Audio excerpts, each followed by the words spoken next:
know what is what. Yeah, they're dead. They're all messed up. This is Cea of the Living Dead. All right, let's get started. All right, everybody, welcome back to another episode of Cult of the Living Dead. This week, we are covering the 1997 sci-fi action film, The Fifth Element. Just a quick reminder for first-time listeners, we are a cult movie podcast. We cover cult classics, B-movies, and horror. All these opinions are subjective. None of us are academically trained in film critique, but we all love movies. So thank you for joining us and enjoy the ride. As always, I am your host, The Dale, followed by my two co-hosts, Mr. Cea Multipass. and Twan. What up? All right, guys. So The Fifth Element, the 1997 sci-fi classic. I feel like this is like a love it or hate it kind of movie. Yeah. I didn't realize while going through the IMDb, that the director Luc Besson, how many of his movies I've seen and like. So Yeah. he did like Leon the Professional. He did Banger. L'Ame Femme Nikita, which is a cool French film that turned into an American TV series called Nikita that starred Maggie Q. He did the Taken series, both the movies and the TV series. He did Lucy. That movie's not that good, but I do like Scarlett Johansson. He also wrote this movie along with Robert Mark Kamen. And it looks like they collaborated on Taken, this movie, the Transporter series, like a shit ton of like action movies from like the 2000s, which is crazy. It's just cool because I was looking at his IMDb, and I was like, damn, I like a lot of these movies. Transporter rock, especially the first one. All the Takens are pretty good. I like the French Nikita movie. Leon the Professional is fucking dope. Another cool fucking Gary Oldman performance in that movie. For real. Yeah, I didn't realize this was a French science fiction film until I started looking at like everything, and I was like, oh shit. Would have never have guessed. Because it's so like American centric. Like I thought that it would just be like another like American film. Yeah, no shit, huh? The music is by Eric Serra. He did the music for GoldenEye, Leon the Professional, and Lucy. He actually did the music for a lot of these films. I think these three people just like work together all the time, which is kind of cool. Like it's kind of an unknown, I don't want to say production company, but like a team of like filmmakers that I had no idea even existed. While watching and liking a lot of the movies that they make. So That's that why was you fun. like them, because it's all made by the same people. True. Yeah, I guess I like their style of making movies. Yeah. The music was pretty good for it being like the time that it was. I really liked the opera. I mean, we could talk about it later, but yeah, I like the music in the opera scene. The opera was cool. Yeah. The music was pretty good. I liked it. The story is pretty fucking wild. The cast. So the movie stars Bruce Willis as Corbin Dallas. So Bruce Willis, most known for the Die Hard series, was in Pulp Fiction and The Sixth Sense. He's one of the dead people. Spoiler alert. Damn, bro. Sheesh. We got Zorg, played by Gary Oldman. I mean, dude, that's what I love about Gary Oldman. He's such a great actor, but I feel like he's just out there having fun because he's in some wild random movies. Like this is another post Bram Stoker's Dracula movie where he's already like on the ascent of becoming like an A-list celebrity actor, whatever you want to call it. And he's out here doing The Fifth Element and the fucking True Romance. Like, I don't know. I love it. I love the craft. It's like it kind of reminds me of he's like the UK version of Samuel L. Jackson. He just goes in whatever he feels like doing. Well, I was reading that apparently Whoa. he owed Luc Besson a favor because Luc Besson financed Gary Oldman's first movie that he wrote and directed. Really? Damn. What was the first movie you wrote and directed? I didn't even know he did a movie. It was like And we It gotta had put it some on the crazy list. name. He rocks in Leon the Professional. Oh yeah, True. Neil by Mouth came out in Neil by '97. mouth. NIL. Yeah. Hmm. Yeah, so Luc Besson funded this entire movie, and so as a way to kind of pay him back, he accepted this role as a favor. That's Yeah, cool. I mean, that's pretty cool. it has star power. It fucking has Bruce Willis and fucking Gary Oldman in it. Yeah. Yeah. And like, as I like this movie, spoiler alert, but as silly as this movie is, you don't think Gary Oldman. Bruce Willis, maybe, but Gary Oldman definitely not the first actor that comes to mind for The Fifth Element. No. And then we got Cornelius, played by Ian Holm. Oh, I guess I didn't say where Gary Oldman's been known for, but if you don't know, he's in the Nolan Batman series. He's Commissioner Gordon. He's in Bram Stoker's Dracula. He won an Oscar for Darkest Hour, where he played Winston Churchill. He's in a lot of shit. He's a really good actor. Then we have Cornelius, played by Ian Holmes. He plays Bilbo Baggins in the Lord of the Rings series. He's in Brazil, and he's also in Ratatouille. Love that fucking movie. As Skymer. I don't remember who Skymer was in Ratatouille. Who the fuck is Skymer? Probably one of the rats or one of the chefs. Jamie, look it up. Skymer. Chef. He's one of the chefs? Not the Oh yeah, asshole guy, is it? Chef Skinner. Oh, Skinner. Is that the dickhead guy? I don't know. Little short dude? Jamie, look it up. Chef Skinner? He's Let's also see. in 2 David Cronenberg films. Damn, he's in a bunch Naked of... Lunch and Existence. Oh yeah, he's the bad guy. He's the bad guy in Ratatouille. Oh yeah. Fuck that guy. And then we have Lilu, aka the Fifth Element, played by Mila Jovovich, who's known for her roles in the Resident Evil franchise and an underrated Boo. alien abduction movie, The Fourth Kind. Ooh, classic. Fire. I actually kind of like I that worked movie. with the guy that wrote that movie. Really? What? Yeah. Damn. What was it? His name's like Tim Robinson or something like that for The Fourth Kind. Is it Tim Robinson, the guy No. from I Think You Should Leave? Yeah. It's something Robinson. Robbins, maybe? Was his last Tim name? I don't Robbins? know. During my training, he was part of the training class. Oh yeah, Terry Robbins. Nice. Yeah. I Damn, he just like wrote that movie and then just started doing regular people work? well, so I got hired during didn't go the anywhere. Oh, writer's strike. And just so he getting a was job. yeah, That yeah, happens. he just needed work. Yeah. Like, it'd damn, be like I that. love The Fourth Kind. It was so crazy to have a conversation with that guy. Yeah, it was a cool movie. It actually Yeah. made me actively look up if there's actually a lot of alien abductions in Anchorage, Alaska. So many disappearances in Alaska, Yeah, I think it's just a murder though. or Yeah. just disappearances because there's like it's such an uncharted place. I think Yeah. Night Country showed us that it's easy to dispose of a body. Alaska's like number one in like all forms of violent crime in the United States. It's like a real bad place. Like, you don't want to live there. You forgot to mention Ian Holmes's most legendary role as Ash from Alien. Oh no shit. He is Ash from Alien. Yeah. That's on me. That's a second fuck up on me on Alien. That is. Don't fucking put some I was respect on its I was goddamn just name. thinking about how I wanted to rewatch that movie. Dude, do it before Romulus comes out. I'm so Yeah, I pumped. know. I heard Romulus is trying to be like Alien. So, Yeah. and then we got Ruby Rod, played by Chris Tucker. He's probably best known from Friday, the first Friday, and the Rush Hour franchise. And then I don't know why this guy was mentioned in IMDb because he's only in the movie for like 5 seconds. But Billy, who's played by Luke Perry, he's from like Beverly Hills 90210. I think he was just a big name actor at that time.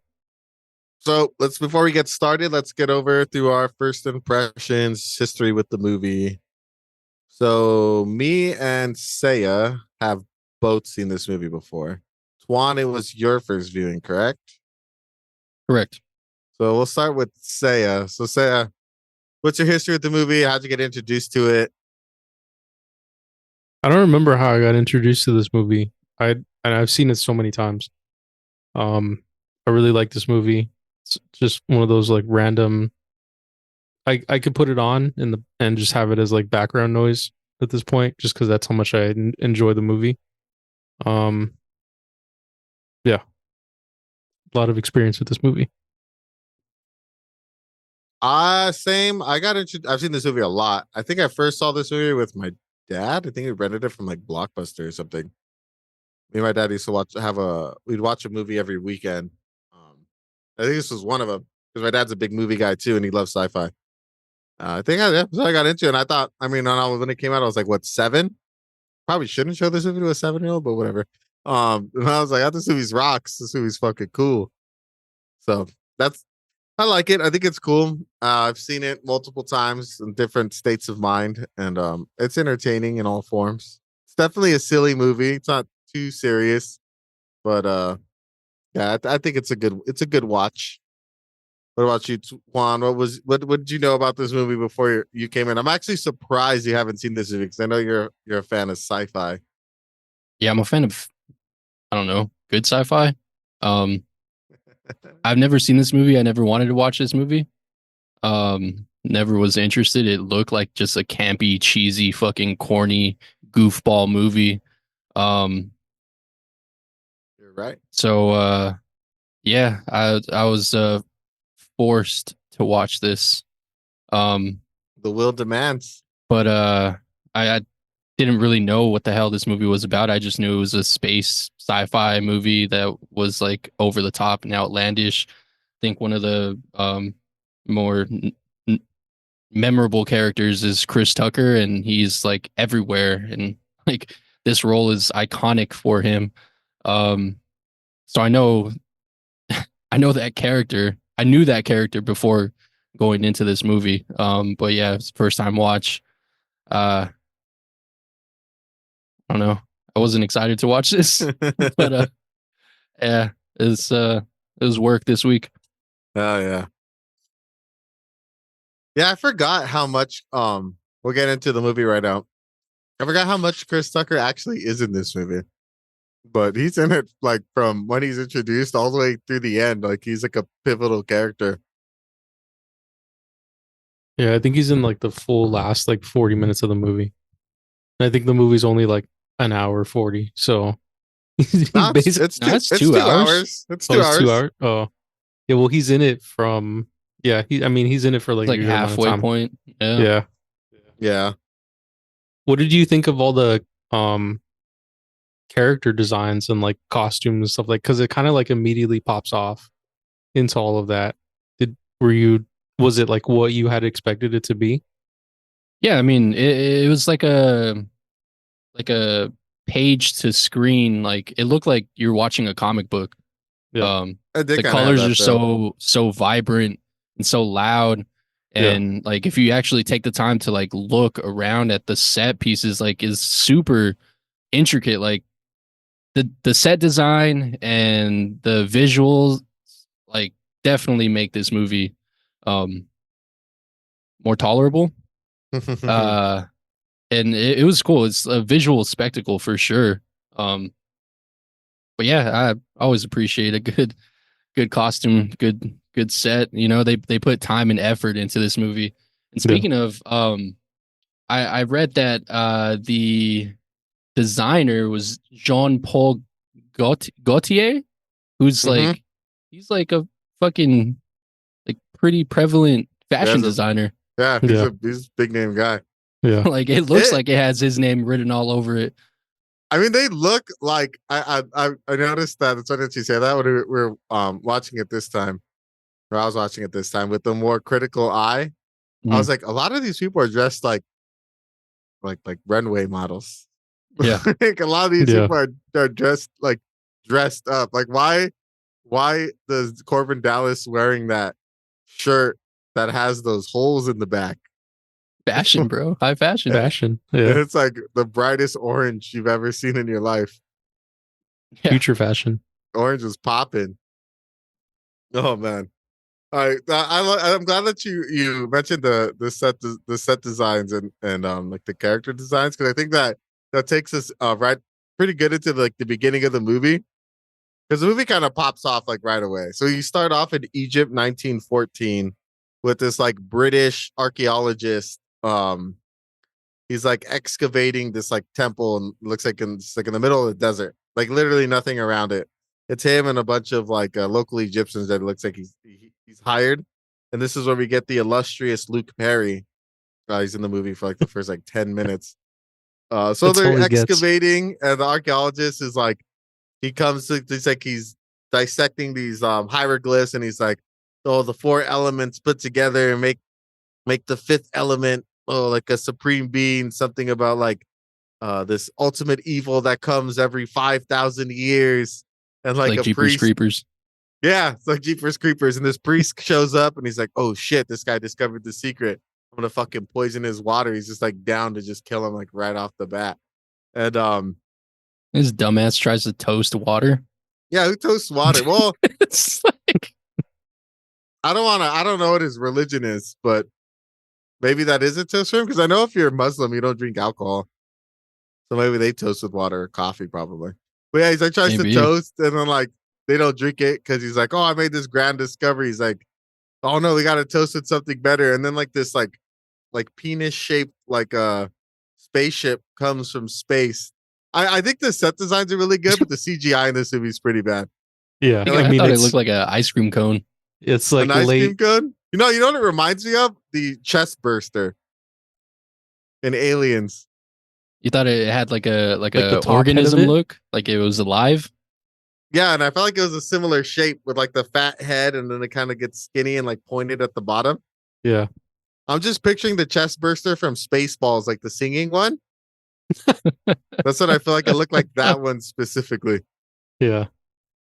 This movie came out in 97. So we were talking like late 90s, early 2000s CGI. So the CGI, Yeah, CGI was it didn't age not well. it. Yeah, Yeah. CGI Yeah. was not that good Well, back in this time period. Unless but all your the name was Steven the practical Spielberg, stuff like is it pretty wasn't cool. that good. The practical Yeah. stuff was good. Yeah. I read that they actually didn't use a lot of CGI. That I a think- lot of it was practical effects and just Mhm. set pieces and like model designs. I think that spaceship looks CGI. I could be wrong. It could have just been like the filming of it. Because when it lands and they come out, that's obviously Mhm. practical. But it looked like when it was coming in from space, it looked CGI. But I could be wrong. I didn't look into it. I also But like then- that they say the fifth Okay. credits within the first like 2 minutes of the movie. Oh yeah, the I Fifth was like, Element. all right, roll the credits.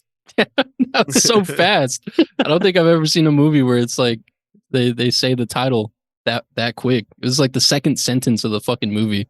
They Yeah. let you know what the movie's about, dude. The fifth Yep. element. And 4 they say it elements so into many one. times. They do. They say it a lot. And every time they say it, in my notes, I have run in credits. Right end credits. The fifth element. Supreme being. Yeah, I love and hate the designs of these fucking chungus ass aliens that come out of this spaceship. Dude, The thick what boys? the fuck? They just Like, they're why? like these big metal dudes that are like waddling in with like these tiny ass fucking heads. It's like what why? Like these are like these advanced beings, And that's what they came up with as being like the the protectors of the fifth Yeah, element are like like- these slow ass looking fucking robotic alien looking motherfuckers. They are super Oh. slow for being protectors. Like, he can't even Dude. protect himself. he couldn't That's how even slow run he out of the temple in time. Like he was just Yeah. like waddling over. It's- He the kinda door's reminds me closing. of the master of disguise in his fucking turtle Yeah, outfit. dude. It's like, what is this? That shit was like, I always forget the beginning of this movie, like the first 10 minutes. I remember like when Corbin wakes up, like in my mind, that's when the movie starts. I always forget the like Egypt part. Because whenever I see these guys, I'm like, holy fuck, this is a stupid design for like an advanced group of beings, but that's funny. It's whatever. So we find out, and I like how they just like immediately like murder the archaeologist and just like poison gas him. And He knew too much, bro. These dudes are made out of metal, and they just get dominated by like a regular ass pistol from like Earth. They're not used to guns. They're just fucking big for no reason. Welcome to Earth, bro. The most ghetto planet ever. You get fucking blasted. Earth materials. They got space metal, but there's no match for our lead. Our lead? Hell yeah. Luke Perry comes up, he just fucking pulls out the gat, and he just fucking murders one of them like immediately, and then he by dies, accident right? too. Yeah, because he like trips, right? Yeah. Do they kill him? They do, right? I don't remember. I don't think it shows him dying. I think he just trips, shoots, and then he just disappears. Yeah. Like he's just gone into the ether forever. Yeah, because he takes out one of the aliens, and the alien like books it like in like slow motion, but really it's normal speed, but he's just moving in slow motion. Just waddling over like there. Shoulder to shoulder walk. It's like imagine Don't worry, like guys, I'll get there soon. It reminds me of like a really fat zoo animal that you know has never been in the wild before. He's just moving so slow. He's got like no athletic ability. Yeah, like a chunky chihuahua. Some trivia about those suits. So they had to find people that were exactly 6'9" to fit in those suits. So the scene when it's all of them coming in, that's a bunch of 6'9" people. He's got a bunch of tall ass dudes. Dude. Yeah. That sounds like a fashion designer's choice too. He's like, you want me to design this? I designed this. So like, okay, cool. But like our extras can't fit in that. Get me some tall ass people. Yeah. I'll take no for an answer. Like, holy shit. They need to be exactly 6'9" and weigh 201 pounds. No more, no less. That's fucking wild. That is a wild crazy trivia. That's like not practical at all. Like that just makes it so fucking hard. It's like looking up like there's a squad of them too at one point. Yeah, for real. That was all the 6'9" people in the world at the basketball time. Game and just like asking random players, like, hey, you want to be in a movie? Like 6'9" is rare. There's not a lot of 6'9" people out there. Yeah, they're literally all in this movie at one time. It's like back in 1997, there was a handful of them, and all of them are in this movie. They just got the cast from Space Jam and just threw them in there. Fuck. They threw the dude that was in the xenomorph suit. Yeah, got him too. Is that 6'9"? He's fucking tall. I don't know if he's 6'9". That guy hunts people too. Yeah, he does. He's a xenomorph. He's like some Spaniard, I think. That's cool. Orale. That's cool to be the xenomorph guy. So this thing gets blasted. The priest is like, "Oh, I will protect the key." I like how the key is just that dude's finger, that they're just carrying around this like fucking broken finger the whole time. Yeah. And then it flashes forward like 500 years. 300. 300 years. My bad. I got fucking Idiocracy on the mind. It's kind of a flawed design though, right? To like have only one guy have the key and it's his finger only, and to be so slow. So like, slow and that's like why so I'm nimble. saying, dude. Like so fucking not nimble, so like penetrable. Like these supreme beings don't think far ahead. They're the defenders of Earth, and they literally can't defend themselves. They're defenders of like the universe, galaxy, dude. yeah, like the galaxy, not even just Earth. And they can't even defend themselves against some fucking regular ass pistol, some British Luke Perry ass fool. Yeah, some fucking Luke Perry just colonizing the shit out of Egypt back in 1914. And it's like it's a pistol from 1914. It's not even like a modern pistol. So like it's even worse than like a normal gun. I think that means that we're better. We're just better than all the other aliens, dude. Definitely better than like those a species, guys. Like we're just way better. Probably. Yeah. I mean, or maybe they're like War of the Worlds aliens, where as soon as they enter our atmosphere, the bacteria just starts eating away at them and they become weaker. Part of me thought and that was they were why like, when he got shot, he just died. Yeah, dude. They risked their lives to save us by coming to Earth. it's actually Oh, a really shit. tiny alien in like a really big ass suit. Like in Men in Like Black. in Men in Black, yeah. Oh, nice. It just compromised the suit and he just suffocated immediately. The And all- and aliens all are that- actually just in the head, in the Just tiny heads that they imploded. have. Yeah. Holy Oh, shit. what a wild design though. What a fucking wild design. Because like Looks like power armor. no one else looked like if Like power Thick armor was power like armor. useless. And You can made you run- really So we slow. put power armor and like Gears of War armor put together, Yeah. Yeah. and then They look like the Melded it. hunters from yeah. Halo. Yeah. Like with like the spikes on the back and like they're just Kind like of, really yeah. like thick. Some thick Oh, that you boys. mentioned the spikes. Got another. Saw another little piece. So I guess that race of people, the more spikes that they have, the higher up in the ranks they are. Damn, what a Yeah. whole fucking thing of lore though. For real, Right? dude. I like the lore building. Yeah. They still Holy got fucking shit. wrecked by Luke Perry. Besson fucking coming through with the they should write comics.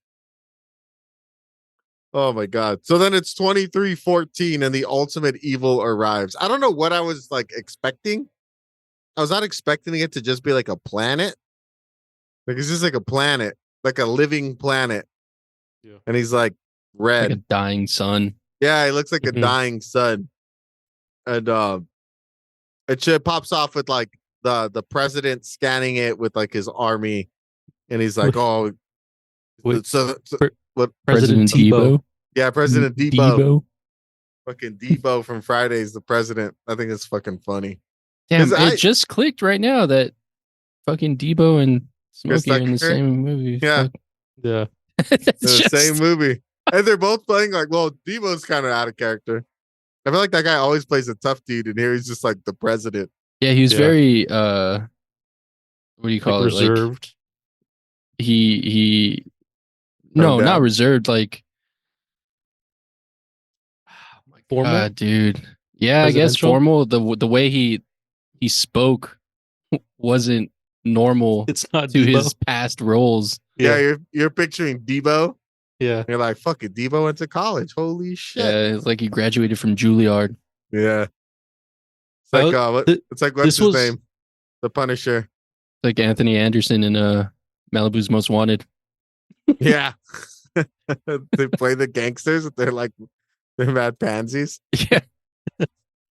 This was the reason why I thought that this was an American film, because the president of the Federated Territories is in New York, so they're American. And he's basically saying that like, and America has like satellites way out in the world, like scanning all this shit, and they're basically defending Earth.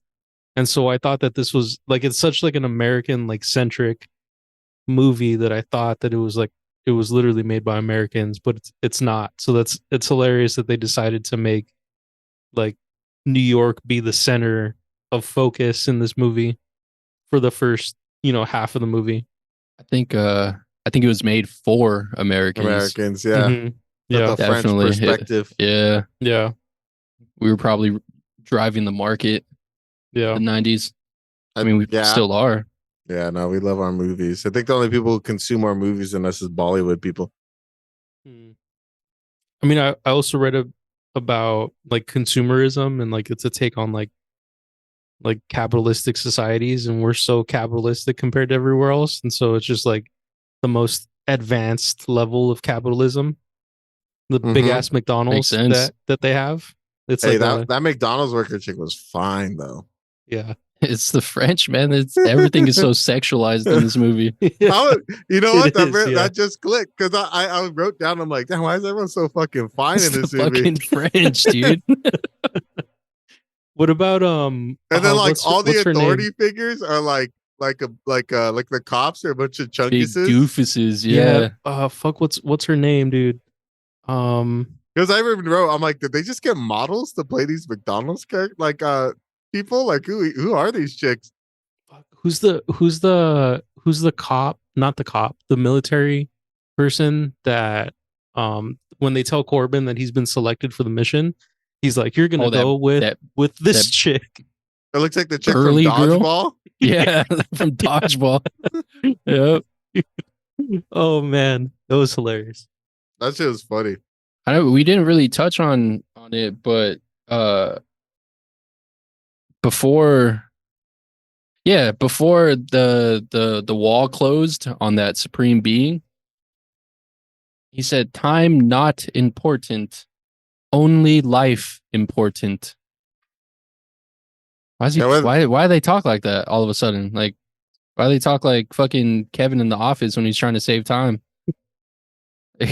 Why say loud word when short word do trick? Yeah, dude. Like, it doesn't make any sense. Yeah, because when he talks to the priest, he's like, "Priest, you've done a good job for Yeah. us." And then he's like, maybe that was that one was the like fluid one, and he got shot. So like the one who didn't do that good English was like the next one up. I don't know. That is interesting. I didn't think about that. I'm telling you, they make all the authority figures like stupid as fuck. Because like when they show the army and they're going against the supreme being, like they're all like shoot questions first, ask questions, or shoot first, ask questions later. And the president and the other generals, I like how the I don't know if you guys caught on to this, like the general that gives Corbin the mission later on, when the other person relays stuff, the president looks at them like, "What do you think?" And they're like, they just say yes to him for everything. Yeah.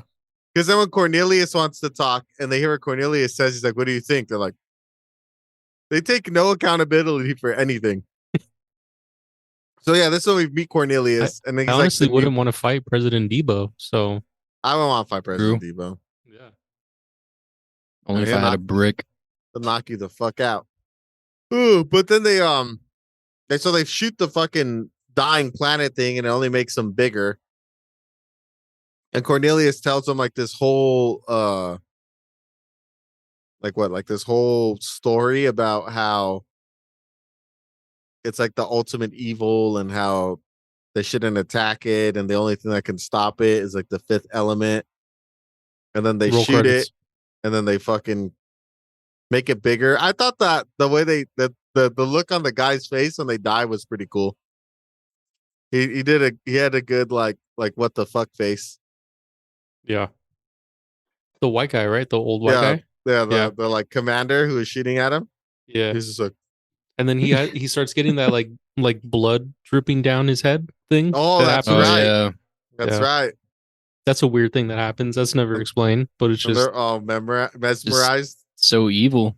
yeah, He's that Just- evil. Can penetrate your mind. so evil. But it's not you though. There's just blood that just appears on you.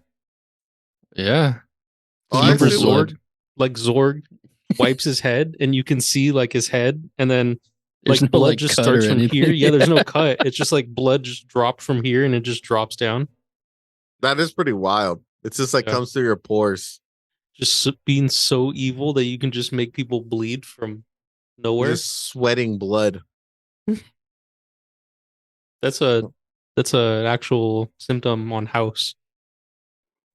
Blood sweats? Yeah. Yeah. That sounds terrible. Yeah, it's bad. You don't want to bleed from your sweat. I don't want to bleed. Just period. End of sentence. Nobody Yeah. makes me bleed my own blood. You should Ain't got time to bleed. definitely try to avoid bleeding. So another thing that isn't explained, why does Corbin wakes up from a nightmare and like the sun thing turns into like a fireball face? Fireball. Yeah. That's It is a that's skull. like a skull That's- face. I think Yeah. that's the thing that shoots out and destroys the ship. Oh, is that what it was? Well, that's what I interpreted it as. Because it wakes up from Corbin having a nightmare. So I'm like, is that like, I don't know, he has this nightmare. Not about the thing in general, but just like he has like PTSD or whatever. But I thought it was weird Probably. because that never happens again. So I'm like, was that its ability? Like, what was that? It was a jump scare. Yeah, it just shot out its demon ball. Just the most stereotypical Like thing a- too. what's his name? Shao Kahn. Yeah, it's kind of like He- Shao Kahn or He like just shoots Ghost Rider. skulls. What'd you think of Corbin's fucking tiny ass apartment and like all its little like tricks that it does? Like when he gets off the bed, it like fucking reloads like a brand new bed. And it drops those like cigarettes with, like that are just pure filter pretty much. For real. I wrote that down. Dude, Like I noticed that. the These cigarettes are fucking like, Virginia Slims with the fucking they're 3/4 filter. yeah, and it's like this much tobacco. So And tiny. I thought because it said like quit the habit, right? And he only gets like 5 a day. And I thought like, oh, maybe only he has those because like it's like trying to make him quit, but everybody has those types of cigarettes. Yeah. So like they didn't outlaw smoking, they just made it like really shitty. And free. Yeah, they're free. They just come with a fucking apartment. I kind It's of a Very Yeah, own cheap. cigarette dispenser. Oh yeah, we forget. You're talking about New York. Fucking Corbin lives in Brooklyn. Brooklyn. Fucking where Jay-Z is from. Where is Jay-Z ODB. from Brooklyn? I think he is. Wu-Tang no, Clan. ODB. Yeah, Wu-Tang. Corbin Dallas ain't nothing to fuck with.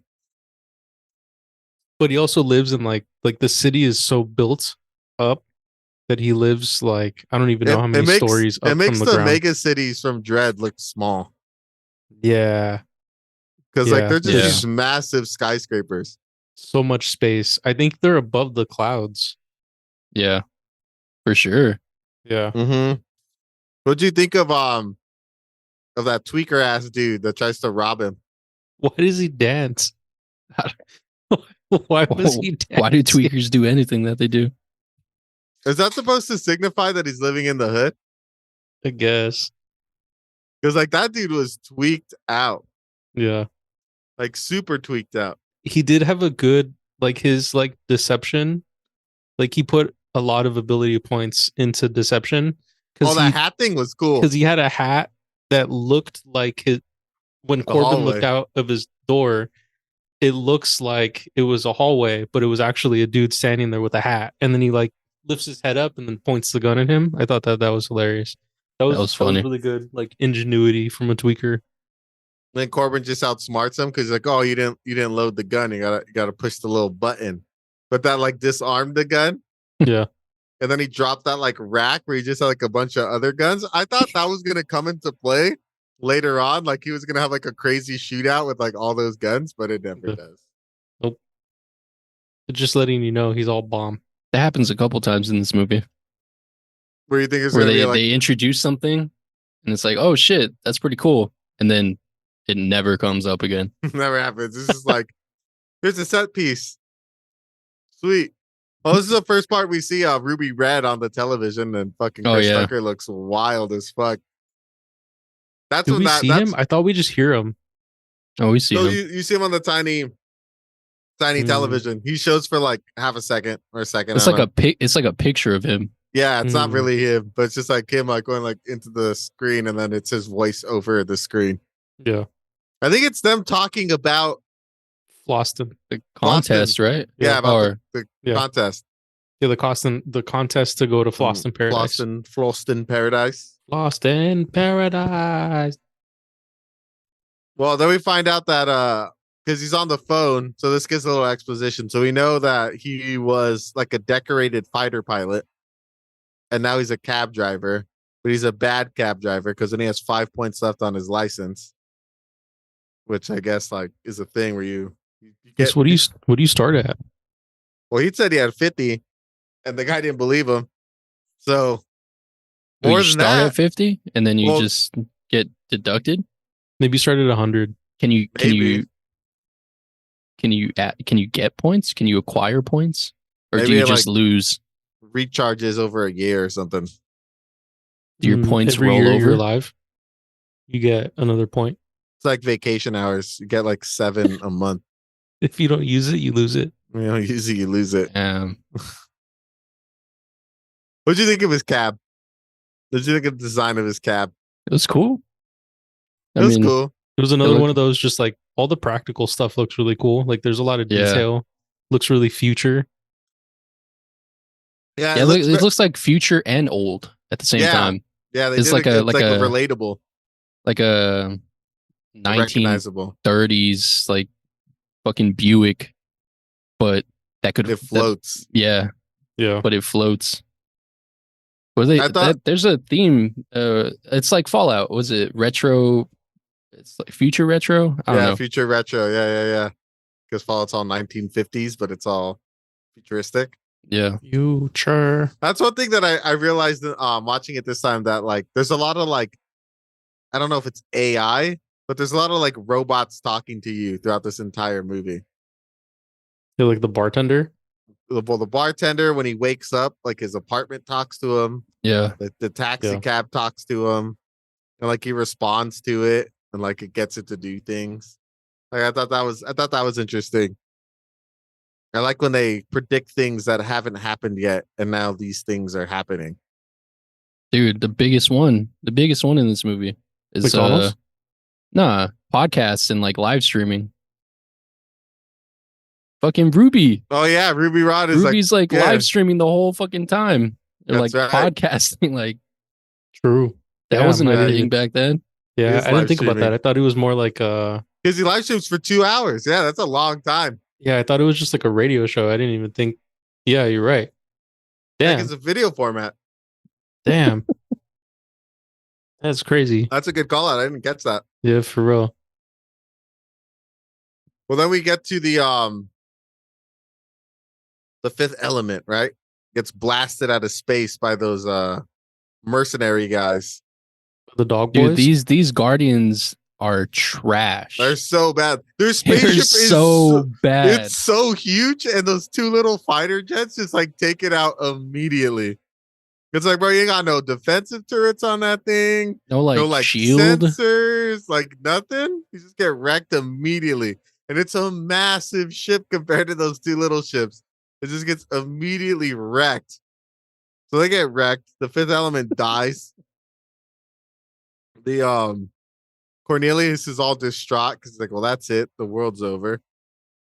Is this where we find out that it's Zorg that wanted the bricks? No, not yet. Not yet, This is- right? Yeah, this is just where. Oh, we find get- out that a little bit of the fifth element was saved. Yeah, yeah. So from the distance, I was like, is that a fucking like grasshopper? But then it gets closer and it's a hand. Yeah. I don't know why it looked like a grasshopper to me. And then during- Go During ahead. this scene, like they make mention or like they show that these people aren't regular humans because when they step into the UV light, like their skin is glowing and their eyes are glowing, Oh, that was cool. but it served no purpose.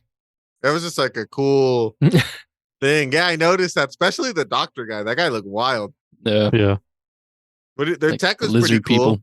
How they reanimated him. Ooh, damn, the lizard people took over. When Well, they Ruby, I think Ruby does say later on, so like he makes a comment about like something for a human, like you're really good for a human or something like that. Oh yeah, that's right. Yeah. I did catch that, and I was like, what do you mean by that? They're I all like aliens. the reanimation tech though. That was cool. Yeah. That whole then we scene get was our pretty first- sick. Our first Mila Jovovich scene. Well, I don't understand. So they strapped those like security Bandages. on her, but like how did they form around her? Because it looks like they just go over her, and then, Future. and then they just like it's just like a suit. Future. Then she's just all bomb, and she just like shatters the glass and just fucking squeezes that dude's nuts. Yeah. And it takes the To be the fair, he security did card. taunt her. Why did he taunt her? He didn't need to taunt her like that. And That's she just- went. I'm So telling he you, perved all on her and then taunted her. Yeah. He's like, I'm everyone- gonna take some everyone pictures. pervs on her in this whole fucking movie, Yeah. except for Cornelius. He's respectful And about it. David. Yeah, David's a square though. Yeah. A pimp's love is different from that of a square. Takes back. So this dude gets his nuts fucking crunched, and then we see the cops when she's escaping. What'd you think of the design of these fat boy cops with that like light on their chest, that fucking circle light? The design of the cops I thought was fucking wild. So hilarious dumb. that they're so like thick. And Also, they're clunky. they're just like the protectors. Like they're, even though they're made to protect, they can't even protect themselves because they're just so like stuck. I like that how the guns are just like magnetized to their chest. That looked pretty cool. Mm-hmm. But their design was, I'm telling you, everyone like authoritative, like an authority figure in this movie looks like a fucking doofus. Yeah. And this is where she's getting chased by the cops. She takes a leap of faith, and then she lands in Corbin Dallas's cab, and he loses 4 points off his license. He immediately falls in love with her. She's speaking like this crazy ass fucking language. He doesn't understand what she says, but she just so luckily reads a sign with like an orphan kid on it or something that says "Please help," and then that just pulls at Corbin Dallas's heartstrings. And then they have a fucking police chase because he refuses to turn her over, even though they hook his car. He just says "fuck it." The police chase was pretty cool. I like the scene. He's all bomb at the drive. I guess I didn't catch it earlier. I'm like, oh yeah, he's a fucking he's a fighter pilot, so of course he's good at driving shit. And we see those hot ass McDonald's workers, super fine. That one guy's like a fat fuck. He's like, we're not gonna do shit till after we have lunch. Yeah. They fuck up his ride, and they go on the chase, and he ends up crashing into a McDonald's like semi truck. Yeah. Oh yeah, then this is where we see how big the fucking skyscrapers are, right? Because he's like, oh, we'll lose them in the fog, so they go down to street level, and it's all kinds of grimy down there. It's where like the poorest of the poor live, maybe. I don't know. And it's just like trash everywhere. What'd you think of this, Twan? Since this is your first time viewing it. I mean, it turned into a shoot 'em up. I mean, the cops blasted on the taxi. Like immediately, and dude. Like they managed to survive somehow, and the taxi was able to just continue driving somehow. Like they scan him and they're like, oh, he's got a jammer. That means it's stolen. So they're like, we could fucking just murder him now. Yeah, the cops are trigger happy, and they didn't care about any collateral damage. They were probably shooting into fucking people's apartments. I know, no shit, huh? There was one detail I liked though. Before she takes the leap of faith, she shows her hands and they're all dirty because she's been crawling around in the vents. I thought that was a nice detail. Yeah, and then when she jumps into the cab, and then she knocks on the she taps on the glass, her hands are clean. She gotta wash them, bro. Yeah, how did she wash them when she was falling? The sweat perforated, and she just like wiped it off. Yeah, or the condensation of the clouds because she was falling. Clouds? I think they were above the clouds, though. Clouds? Well, thanks for fucking up my theory. Multipass. So fucking, she's all fucked up, and she needs to get to Cornelius. It's like the only thing Corbin understands. He takes her to Victor Cornelius, and he realizes that she's like the fifth element because like the tattoo she has on her arm. And then he tries to kiss her, and then she fucking pulls a gat on him. Sam, brother. He does. He does kiss sexually assault her. He sexually assaults her, and she pulls a gun out. He's like, That's my fault. That's my fault. You're right. I shouldn't have done that. Pedophile. Fucking Bruce Willis is basically just John McClane, but with a different name in this movie. In the future. Because even he's like when they're in the police chase, and he's like, you want to play it soft? We play it soft. You want to play it hard? We play it hard. I just like, that was John McClane right there. That was a total John McClane line. He was coming hot off of that movie. He was like, all right, come on, Hans, go to the party, have a few drinks. That's exactly what it reminded me of. But I like that she pulls the gun on him. I was like, hell yeah. Yes. But there's the one thing the fifth element doesn't lack in this movie is confidence. But Luke Besson does love a strong female lead. Because I don't know if you guys have ever seen Nikita. Like, Nikita's a fucking badass. He's a fucking creep. He's a creep, though. Yeah. Who, Bruce Willis? No, Luke Besson. Oh, he is? What'd he do? Oh, he fucking married Mila Jovovich right after this movie, and she was 19. Damn, she did marry him, huh? And then And then Leon the Professional is Natalie like allegedly supposed to be like his time with he had like a really young wife. I forget. It wasn't Mila Jovovich. It was another one of his wives, and like she was like 16 at the time. I wonder if it was his wife that was also in this movie. She was the blue opera singer. That was his wife at the time, and he divorced crazy. her to marry Mila Jovovich. Really? Yeah. Damn. Yeah. But Leon the Professional, the original story was like Leon falling in love with like a young girl. And so I'm glad they didn't go with that. yeah. Yeah, for real. Like he Yeah. does love her, but it's like a father-daughter Yeah. love, not a Yeah. romantic love. Yeah. Ooh, he is a creep. I take it back. Yeah, he's Scumbag. creepy. Maybe it's a French thing. Because wasn't what's his name a creep too? The guy who was married to Sharon Tate. Oh, Roman Polanski? Yeah, Roman Polanski. I Is don't he think French? he's French though. No, but didn't he go to Just France? fucking trash in the French. If there's any viewers in France, we're sorry. I think we have one, don't we? I'm Yeah, sorry. we do. Our He's one 1% viewer. of our listeners. We're not talking about you. We're calling talking out the about 1%. We're just talking about the bad French. we were talking about the bad French. Couple Yeah. bad apples. Yeah. Oh, that's wild. All right, so she kisses him, and then he asks, like, asked Cornelius. She's like, "What does this mean?" He's like, "Never without my consent." He's like, "Yeah, I thought that's what you said."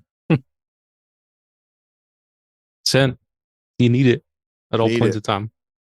And then he just like gets back to his house, and he's talking to Finger, the cab guy. I guess that's the dude he was talking to originally, and he just explains like, "Oh, sorry, Finger, but like."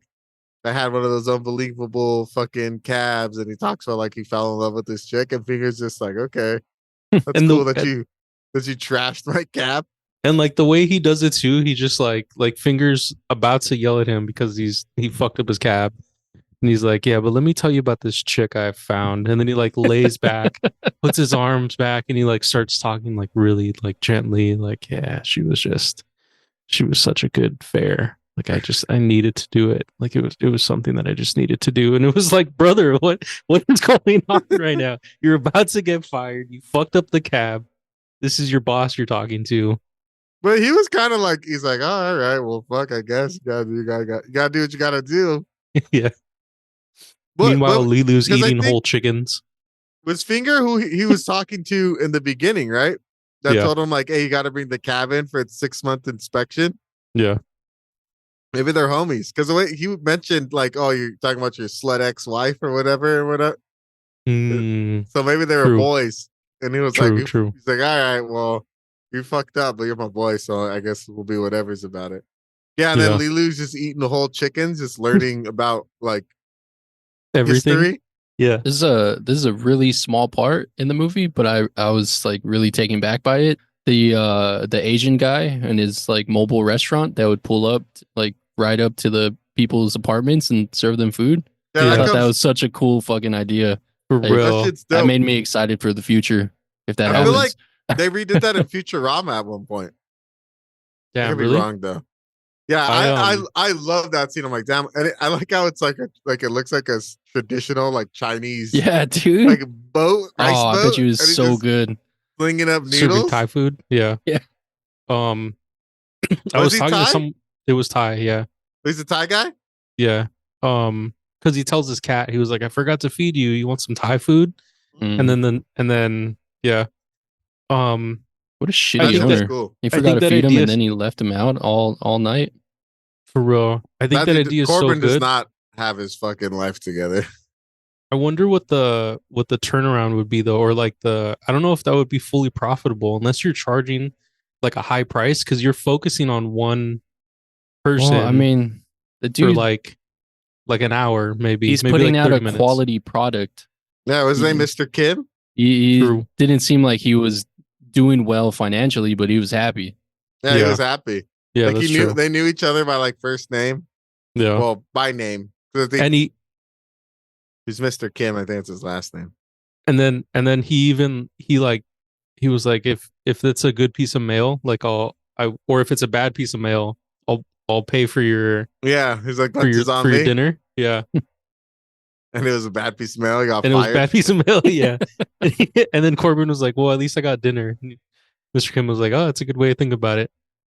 I think it's cool because this scene happens a little bit after we get introduced to Zorg. But Zorg starts with when you meet Zorg, his like assistant is talking to him, and he's like, "Oh, the board wants us to like cost it low, so we want to fire like 500,000 people." He's like, "Make it 1 million," and he's like, "Oh, we only need to do 500." And he like looks at him. He's like, "My bad, it'll be like be 1 million." So he fires 1 million people, and some of them are from the cab company. And then Yeah. he gets a letter. It says it's from Zorg. Yeah. So like it comes back around that he didn't even lose his job because he fucked up the Just the cab. He just accident. lost it just because like Zorg fired 1 million people. Yeah. How Like crazy! they became arch enemies without even knowing it. Yeah, he's For like real. fuck that guy. But that's the crazy thing because I don't think him and Zorg ever meet. Nah, They never. They don't. never meet the whole movie. Nope. Yeah. I It's thought one that of was those interesting. rare movies where He's the main bad. Well, I The guess the hero main and the bad villain guy is never meet. the evil. But yeah, him and Zorg never meet. Yeah. But what'd you I- think of Zorg? I like the introduction to Zorg when he meets the mercenary guys. I forget what their name was. I just call them dog boys because they dog look like boys? dogs. trolls. Yeah. And Yeah. he's like, so why you got that face on? And he's like, it's not becoming of you. And he does it. He's like, you're employer people. Be proud of yourselves. I was like, oh, he's charismatic as fuck. And he shows off that wild fucking like gun that's like an assault rifle that has like tracer rounds that'll shoot back to this exact same position. And then it's got a flamethrower, a rocket launcher, a net, fucking poison darts, and a freeze mode. All of that. All of All that, and it never gets used again. No, they use Yeah, it it does. again. Zorg uses uses it. it. Just the bullets. Just the bullets. Yeah. Like just Yeah. a regular gun, but like not all of its fancy shit. Yeah, he could have just shot the rocket at Lilu and they probably would have just killed her. Or the net. No, because she was in a vent. I Caught her don't think like Looney Tunes. Damn. I know we're getting ahead, but why did he want to shoot her anyways? She gave him the fucking case. No survivors. Yeah, that is true. That made no sense. I thought the same thing. I'm like, why don't you just grab the case and leave? No But I like survivors. his reaction when they bring him the case and he opens it, then he closes it. He's like, we're at the Stones. He's like, well, you just asked for a case. He's like, I wanted 4 stones, not 1, not 2, not 3, but 4. And he's like showing him. The guy like turns around and he like slaps him. He's like, look at me. 4 stones. What the hell am I supposed to do with an empty case? And then I like that while that's going on, Lilu's telling the story to Yeah, to they're the laughing. priest. She's laughing about And like it. she's laughing about it because she's like, yeah, like those aren't the stones aren't there, but I know where they are. So I like it. That's the way of storytelling. Like she's telling a story, and then you see it happening in real life, and then it comes back to her, like just like laughing about it. That's That was right, because that's hilarious. when we find out that it's Falston Paradise that they're supposed to go. Yeah, And then even then he's like, oh, all right. He's like, oh, you guys are tradesmen after all. He's like, all right, we'll leave you 1 case. And then they leave, and he's telling his like assistant, he's like, you know what I like about a stone cold killer, a true stone cold killer? The first thing they would have asked when they looked at the gun is what the little red button on the end on the bottom does. And it just shows one of them just all confused, like, what does this button do? And it's a self-destruct. He just fucking blows everybody up. That was cool. Yeah, Gary Oldman was fucking great in this movie. I mean, he's Gary Oldman. He's gonna act the shit out of whatever fucking role you throw at him. I like him. He's very charismatic, and he's pretty funny too. Because even later when because after this happens, Lilu's telling the story, like they do that back and forth, which is dope. Then Zorg tells his henchman, he's like, bring me the priest. So then he kidnapped Cornelius and they bring him back to Zorg. And they have that interaction, and he's like giving that whole like monologue. And he chokes on the cherry. And I like Such a that. random part. Is it a little like pet thing he has? Like little fat little elephant dude? Elephant dog looking thing. He's just staring at him. He's just like, It just that shit coughs had me up the busting pit up. like on his fucking face. That shit had me dying, dude. And he's like, what doesn't he what does Cornelius call him? He's like, truly, you truly are terrible. And he's like, I know. Thank you. We didn't talk about it, but what's up with this hairdo? Like that piece of He's like, plastic. yeah, he's like, half of his head is plastic, the other half is his actual hair. It's future. And then he lives Future. like on a dystopian ass part of the world, or maybe at his own dystopian planet. Like it's Probably all just a dystopian part of the city. It's like super industrial. Like there's like Yeah. flames and shit shooting up. What is that? I forget what that shit's called. It's like when there's excess gas and they have to they have to release it. They have to burn it off. There's a term for it. I forget. I don't know. I used to know it.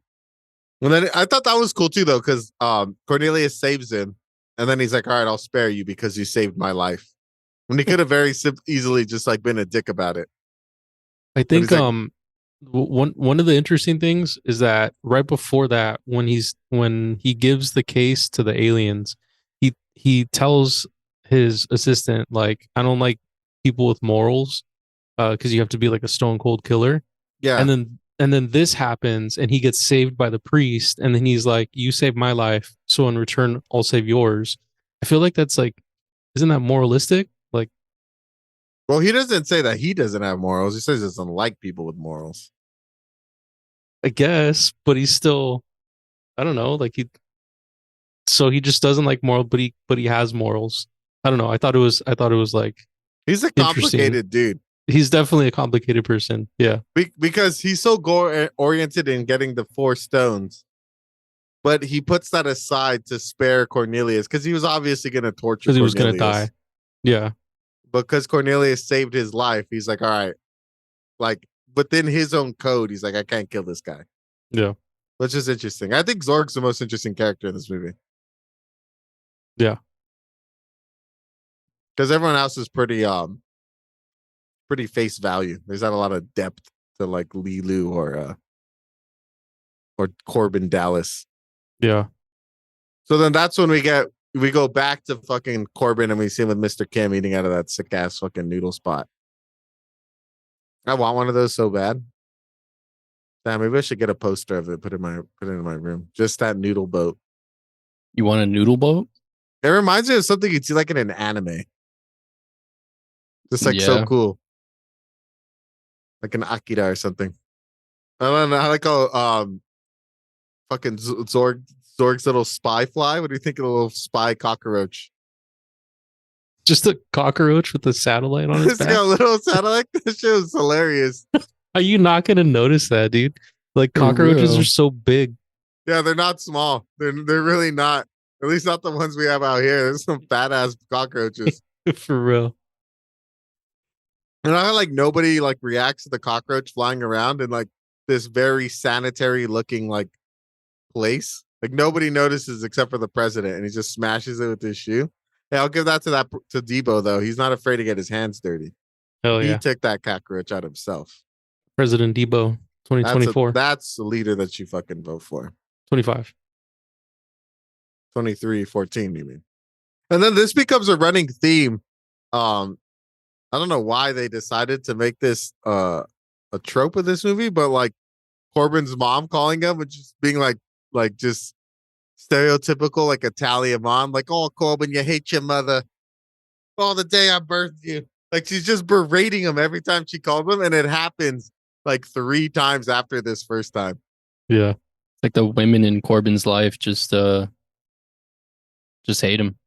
Yeah. Well, you know what they say. If you look in a room and everyone else is the asshole, maybe it's Corbin that's the problem. I mean, So then we find out that Corbin, his mom calls him to be like, hey, what the fuck? You didn't take me on this trip. You got this free trip to Fallston Paradise. And he's like, what are you talking about? I get no trip. And then he gets a knock on the door, and it's his old general. And then simultaneously gets a piece of mail that says that he's going to Fallston Paradise. And the general comes in and he's like, basically, like Volin told him to like go on this mission to save the world. Yeah. He's like, what, all right. Why did he need to win the contest to go there? Like there was no other option for him or for them to get Corbin to that ship. Well, Debo, remember, he makes it seem like they want to keep it like low key, like they don't want the public to know. But even then, like you're the army, like you don't have to tell them anything. You could just tell the captain of the ship, like, hey, there's something we're investigating. We're gonna send one of our guys. Like, don't worry. Yeah. And like you don't have to answer their questions because you're the fucking army. Like they don't really have to do anything. But I don't know. I thought the same thing. Elaborate fucking plan. We're gonna rig the contest to get this guy over there. Unless it's like, I don't know, like false. Well, because Folsom Paradise has to be part of their Federation of Planets. I don't know. That's a good point. That's just like plot, I guess. Yeah, sorry, I nitpicked the shit out of this movie. No, you're correct. Yeah, I thought the same thing. It's like it was super unnecessary. They could have just put him on the boat, Yeah. the flying yacht or whatever. But this scene is pretty. I like how this scene shows off just how high tech his apartment is. So he throws the three. Lilo shows up. And he's like, "Oh fuck, it's my wife." He's like, "Well, it's my girlfriend, not my wife. We're gonna get married, but she hates the army." So he shoves the three dudes in like the freezer. They come in. That's a big freezer for 3 people. It's massive. Major And there's nothing in it. That was her name. Major Iceborg. He's like, you will go to Floston Paradise and Major Iceborg will accompany you. And Major Iceborg is just this like yoked up like military chick. She looks like Zarya from fucking beefy. From Overwatch. Overwatch. Zarya with space buns. Yeah. Yeah, definitely a power lifter. Power lifter. She'd fucking bench Corbin easy. Light work. She gets frozen like a popsicle. They all fit in there. They all fit in there. Even the fucking bodybuilder. And they all freeze. Such all as gone. That's where all his like square footages is in the fucking refrigerator. And did they die? I don't know because they show him later talking to Debo. Oh, okay. Yeah, I just thought have to so. fall. Okay. It's like, what the fuck? He just casually killed like 3 army people. A general and like 2 other fucking high-ranking officials. The Lilu shows up and Cornelius, and they're gonna rob him. And he's like, "I'm so sorry, but we heard about you winning the contest." And then the cops show up, so he throws Lilu in like the sink that then like turns into like a shower, and then he throws Cornelius on his bed. And then the cops are fucking stupid. Because, like, how do they not know where his apartment number is? Because they just see like a sticker for his cab that just says Corbin Dallas on it. I think the priest moved the sticker to another door as like a way to like throw people off. So once they saw Corbin Dallas's name, they would just be like, okay, cool, that's Corbin. I guess that's true, but a cop would like know the address. Yeah, they would like know the door number or like the apartment number. You know, like if they were good. It's the future. I guess they're pretty dumb cops. I mean, they could see through walls. Oh yeah, that I like that tech. That tech was cool. Yeah, and they couldn't see that that's who they were looking for. They had to put their hands on those like yellow circles. Was the guy that got arrested? That wasn't the tweaker dude that robbed him, right? It was just another asshole. Yeah, it was just another guy. Because he tells him, "Smoke you," which is interesting because like they already showed nudity. Like, wasn't this movie rated R? Or was it PG-13? PG. PG-13 and they showed tits? Like multiple times. I think like 3 times you see her tits. Do they? I think you only just see them once. No, you see it. And they aren't even, they're like, you see it in the pod. Nips. And then you see it when she's getting changed. Like they don't turn around quick enough. So you see a little bit in the background. I don't know how it works. I didn't catch that other one. I don't know how it works with I don't know how tits work. nudity in the FTC. Those tits ain't working, brother. They're A It minuses. is. It's PG-13 and TV PG. I mean, she has the body of a fucking prepubescent boy. That's fucked up. So like, That's a savior of Raccoon City you're talking about there, pal. dude, she ruined Resident Evil. I like the first one That's it though. and the second one Hmm. with Mike Epps and his gold deagles. We got super sidetracked. I don't even remember what the fuck we were talking about. I think we're right before introduction to Ruby. Oh yeah, everyone gets put in the shit, and then fucking Lilo gets auto washed, and then they Auto wash. almost kill Cornelius. He almost suffocates in like the. I think it's funny, What? like almost suffocates, and then like Corbin just rips it like super easily. Like What an inconvenience though, like to have to do that each time you go to bed, to open up your bed, capitalism, dude, just like excess, I guess. all that plastic being wasted. That's a much lot of waste. waste of plastic. Yeah, That's why there's so Kinda- much trash everywhere. Dude, That's kind of that's a one thing bummer. that's like a for sure thing in the future is the trash. Trash is always an issue. And then this is another contrived thing for plot reasons. The whole like them trying to get onto the yacht. So it's supposed to be not Cornelius, but David is supposed to go with Lilu, pretending to be Corbin Dallas to get onto the yacht to go to Falston Paradise. But he's all nervous and like fucking got the shakes. Then Bruce Willis's character comes up and he's like, I actually am Corbin Dallas. He just punks David. He's wearing the exact same outfit. He's always wearing that orange shirt. He just threw a jacket on. He checks in. Him and Lilu go. This is when you get the multi-pass. And he's kind of I just realized he's kind of a dick because even when he's in the cab with her and she's like, he like tells her to shut up. And then when she's doing the multi-passing, he's like, yeah, I get it. They know it's a multi-pass. So he gets like he's all dismissive of her. And that's why his wife left him. There it is. He's kind of an asshole to her. Yeah. So then they get on. And then the mercenary dude, you find out one of them survived. And they're like, all right, we're going to fucking go.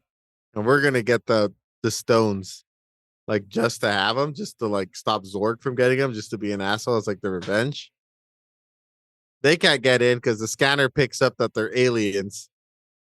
Then the black dude goes the fucking the right-hand man of Zorg. He fails to get in. Like this entire scene was just everybody trying to get onto the yacht. Yeah. And there was like- a shootout. Oh yeah, that's right. The fucking There was a shootout aliens. before the black dude tried to get on. So it's like this shootout happened and we're gonna still resume normal operations. That's fucking ghetto, dude. It's Earth, dude. And what about the fucking the guys who are like cleaning the parasites off the bottom of the shits? Just like some random like Jamaican dude. Yeah, why did they have that? Like, why was that part of the fucking Not only movie? is he a random Jamaican dude, but he's like smoking weed just to be I like know. extra stereotypical. I don't Like, know. Why did they put that in? I thought the parasite idea was cool. Like it served no plot purpose. It's just like more world building. Like, oh, there's parasites that like chill underneath spaceships.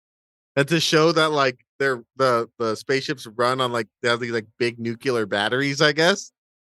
But they didn't have to make the dude Jamaican. I guess it's to have like diversity. Yeah, I guess. Or just to show like Super Earth is not just Americans. Yeah, like you said, diversity, I Well, it's guess. diversity, I guess. Yeah. Yeah, Could did I have say put a Super Earth? Frenchman. It wasn't Super Earth. I think it's just normal Earth. Super I'm Earth's too- freaking hell divers. I'm too deep in Helldivers right now. It's a Sorry. planet of federations. Yeah. That's funny. And then we get introduced to Ruby Rod. Chris Tucker is at his just absolute fucking. I don't know. How would you describe Ruby Rod? He's androgynous, I think. Yeah. His outfits are. This is when the fucking costume designer Like- was in his bag. Because his Yeah, like, outfits I are think wild. I think it says Super something flamboyant. Like, go. when Prince turns down a role because the costumes were too over the top for the character. Like Prince turned down the role. Like that dude is the most over the top when it comes to his fashion. And he saw the costume design and was like, nah, I don't want to do this. I'm good. That is kind of crazy, huh? Prince is like, nah, that shit's. Well, I like Chris Tucker as Ruby Rod. I think his character is absolutely fucking nuts and in your face and wild. And I like how he's super fucking energetic, and then he like interviews Corbin. He's like, "You happy to be here?" He's like, yeah." And he's just like fucking deadpan and gives him nothing, absolutely nothing. And I like how sexual he is. I wonder if it's because it's a French thing. Because he hits on like 2 stewardesses. Yeah. He makes one pass out. He bangs another one. And Goes then down. he goes down on her. And then he fucking, I like, that's fucked up. His autograph is just like a paintbrush that he just puts across a fucking, a bunch of posters of themselves with these like random like Japanese students, and they're just waiting to get his autograph. Like it makes no sense. Like why are there just random Japanese students there? In this hallway, like in the middle of the what was it the ship? It was like the ship. It was like the gate, I think, to get on. Yeah. Because Cornelius gets into there, but that still isn't him on the ship. Hmm. Because Cornelius like decides he has to sneak in because David failed. What about Zorg? With his like super control and his like explosive payphones. Was it a payphone or was the bomb inside of his like henchman? Yeah. Damn, you think he planted a bomb on him? Damn, Yeah. I didn't even think about that. I thought it was a payphone. I just thought this dude had the ability to blow up anybody anywhere at any moment. Like just fucking drone striking anyone? I mean, I guess he could do that too. I thought it was like on his henchmen. His henchmen had bombs on them. I thought his fucking payphones had bombs because he owned so much shit. Oh, maybe it's because maybe. I had this theory growing up that every PS2 had a bomb in it because one day Japan was going to get revenge for Hiroshima, which is blowing up all the PS2s. Well, didn't you say all Sony products? Yeah, I did say all like Sony products. The TVs, the TVs, everything. The phones. Do they have phones? The speakers. They do. Yeah, they have like landlines. I don't know if they have cell phones. DVD Yeah, players. they do. They have Sony Brava. Sony Brava is a Keyboards. TV, isn't it? Yeah, they make cell phones also. Computer Damn, really? monitors. Do you know Yeah. anyone with a Sony phone? My dad pens, had one for a little bit. Was it good? The camera was cool. headphones, They do make a lot of shit. fans. Damn, we're gonna give Sony ideas. Yeah, because they're gonna listen to us. Well, all right. And there's another. So they get on the fucking plane, and there's another diversity hire. Why the fuck was everybody on Falston's Paradise Hawaiian? Yes. Did you notice that? Like they get out and everyone gets laid, and they're all like, "Oh, welcome, brother." It's like, why is everyone Hawaiian? I don't know, because it's a touristy spot. I feel like this is They just stay touristy. it's just a Frenchman's idea of what America culture is like. It's like, Yeah. oh, they're going to paradise. It's got to be Hawaii. Where do Americans love vacationing? Hawaii. Women- For Americans sure, not love going to put Hawaii. Mexico. Just fucking be fucking greeted Maine. with mariachis. That'd be sick. Idiocracy would have done that. And then Falston Paradise wasn't even that nice. It was just a planet that was all water. Well, there's beaches. We just never Oh see yeah, the that's beaches. right. There's like what they say. There's like you have access to all the beaches at any time. Yeah. And then I thought that was cool though when they went into space and you're just like in orbit for your dinner. Mm-hmm. I thought that was pretty sweet. Yeah. Yeah, that's pretty dope. That'd be a dope place to have dinner, just like For real. in orbit. Looking at a planet. And the fucking Yeah, it was just an ocean planet, right? no, That's they why had, it was like they had a beaches. There's beaches. oh, there was beaches. We Yeah, just they, never see them. they make a comment Oh. that they could visit like all. I think I don't know. There's like 27 beaches or 200, some crazy number of beaches. 27 actually isn't that It crazy. was like a 5. ship cruise. Mhm. It seems like they took a fucking ship. They went to hyperspace. I thought their hyperspace was funny when they come out and it has like the what is that shit called on the Like a airplanes? runway? Like a runway. Yeah. Yeah. They took a flight to go to like intergalactic Bahamas basically because they just go on a cruise ship. Mhm. No, I mean it was cool, but like I was like this is random. It's American was- tourism. I was expecting Falson's Paradise to be more than just a cruise ship. And Well, then we just again, don't see anything else other than the cruise ship. I guess that's true. Because like from here on out, it's just this is where it starts to pop off, and it just only stays on the boat, and then that's it. That's all we That's get. right. And then another model, the chick that takes him to his room is just some like model chick who's like horrible at acting. Sticky like Ruby Rod, he's so hot. Like it's like, oh damn. Fucking this this girl's terrible. And then they just push a button and he has like a million suits. It's a dream. And then he wears a white suit, but I don't remember seeing a white suit in that rack. Damn, there It's wasn't a white behind suit all in that the rack. all the other suits. It was in the far back. It was on the Mhm. far back. It was in another button. That was just the black suit section. What'd you think of that big ass fucking penthouse? That room was pretty sweet. It had no windows though, which makes no sense if you're on like a ocean planet. You want a window, but whatever. Yeah. Some The ones things that- didn't make sense. The rooms that have no windows are usually like the interior of the boat. Yeah, right. But he had like this fucking ambassador suite. Yeah. Should have had windows. Or maybe they were just shut. Oh, maybe Hmm. that's true because they immediately go to dinner and they're like in space.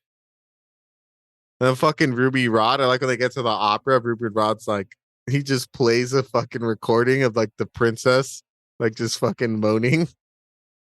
He's like, oh, I caught her vocals earlier, and he just plays it like, damn, that's fucking savage. Yeah. I like And Ruby does it Rod. his mom call? Yeah, then his mom calls again. The fucking his Italian ass mom. Still pissed. She's stuck at home. You said earlier that you like the opera sing. Did you think you like that? You like the singing, or you just like the whole vibe? I feel like this is the only time that Corbin Dallas shows any form of emotion other than I want to have sex with Lilu this entire movie. Yeah. I think I liked it because Lilu, this is where Lilu like pops off for her small point in time. Mm. Oh, that's right, because she dominates all the mercenaries. Like she has Yeah. a flashback of her dying, which is kind of Yeah. crazy. It turns into like hip opera. Mhm. Hip opera. Hip hop anonymous. It kind of reminded me of that German that German dude that just goes reminded me of that guy. Oh, nice. You gotta That throw that moment. Yeah. clip. Like when it starts getting faster, because it's Yeah. like regular opera, and then she picks it up like, hey, it's that one dude. Yeah. Yeah. But Lilu kicks ass. She fucking wrecks that entire group like no problem. She does. To kind of, you said that you felt like Corbin showed some emotion in this scene. Well, because he's like in awe of her opera singing. Like it Yeah. actually, it looks like it affected him.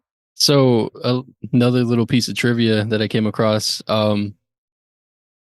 that was the first time any of the crew had seen the makeup of I'm gonna call her Cthulhu.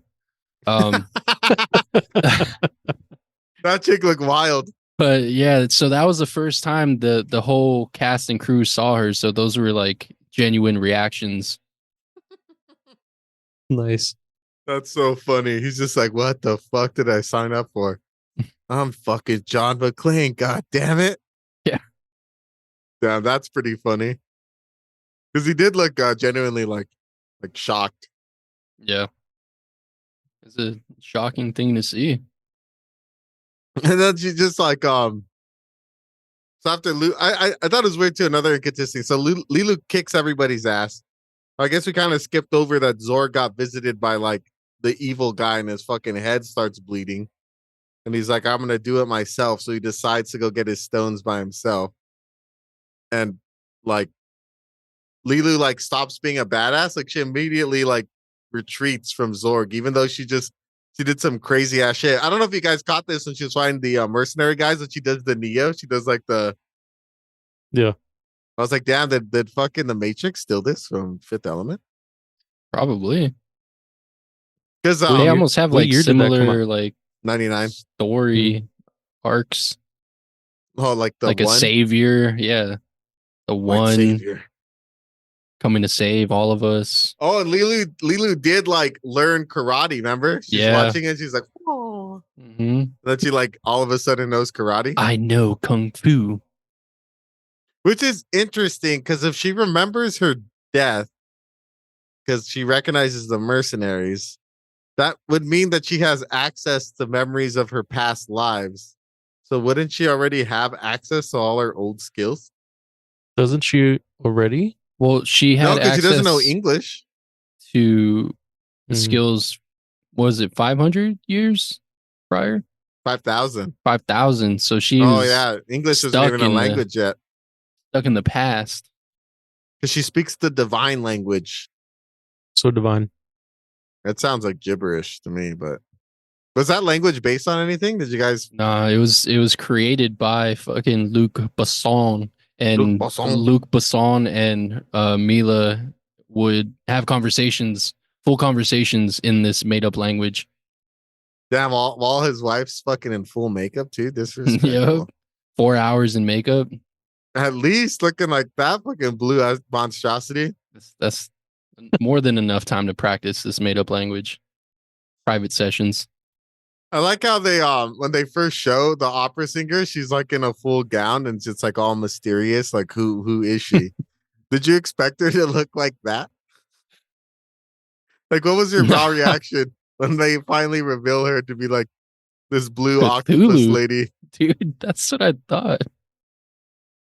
I wrote in my notes, Cthulhu singing opera was crazy. Did not have that on my fucking Fifth Element bingo card. And then fucking she like gets killed for no reason. Like the mercenaries just blast her Yeah, for real. They just shoot her. for no reason at all.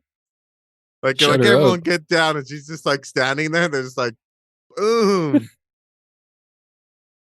And then I like how that they do a Zoolander, because she's like, the stones are in the computer. So he has to like fucking rip the stones out of that little bullet hole. Dude. How the fuck did these things fit in her? That's And what I how was is she thinking. able to sing with She's these Cthulhu, dude. giant fucking stones in her? They're like massive stones too. They're not even stones, they're like pillars. They're like this big.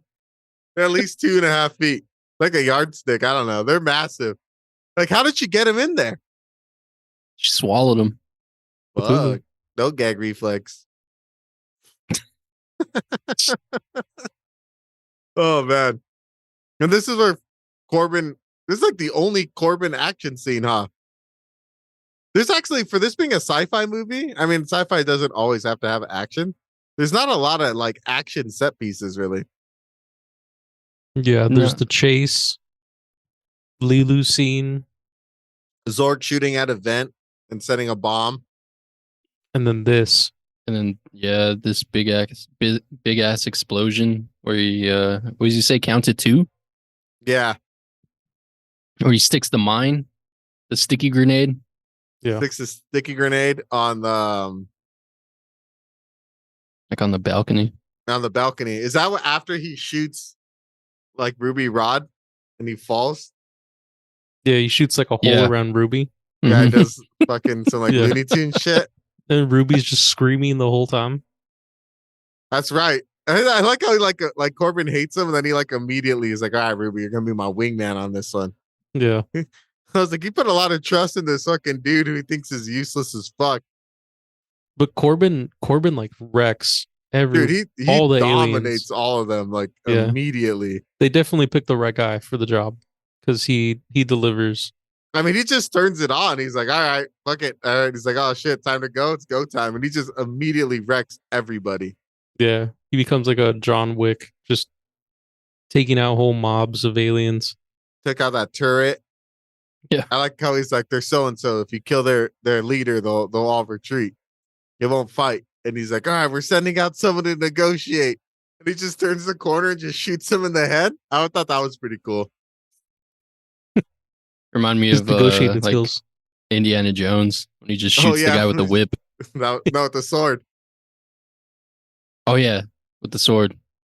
Zorg leaves because Lilu gets fucked up. He shoots at her for no reason. Could have killed her with rockets or a flamethrower or the freeze gun. Or the net. I don't know if the net would have done anything. How would he have netted her? She was in a vent. Go through the vent. Net her. Blow her up first, and then you net her after. No, that's true. That's actually a good point because then they can't reanimate her. Mm. I like how What? Zorg. What? Why didn't this fucking thing just like go to Earth? Why did he need Zorg to be like Well, the middleman? I don't know because I don't think he can like touch things. Whoa, like, bro. He's a planet, so I think he needed Zorg to secure the stones to make sure that there was no way to stop him. This planet's just out here making phone calls. Yeah, that he does have fucking wireless. His fucking wireless plan is fucking nuts. He's got Starlink and shit. Yeah, for real. Across the universe phone calls. He's like, yo, Zorg, what's up with them stones? I do think it's crazy though that Zorg and Corbin never meet at all in this entire movie. Yeah, they have a close call, but yeah, they never meet face to face. Never meet. I like when Zorg gets back to the ship and he opens up the bag that he thinks is the stones, and it's not the stones, and he just starts laughing and he starts crying. Nobody ever checks No one the checks. cases in this Nobody fucking movie. checks. He's like so They just sure that they're. accept it. It's like he's literally the only person in that section of the ship. Like he killed everybody else except for Lilu, who he's presumed is dead. Like he could have very easily just went, but nope. He's too assured of himself. And then he goes back. Everybody has escaped. And he just goes back to turn off the bomb. But then the like mercenary dudes left their own bomb. And then that's the end of Zorg. I thought they like took him out really, I don't know, like easy for him being a villain. I mean, I know he's not the main villain, but he was such like I think he could have done more.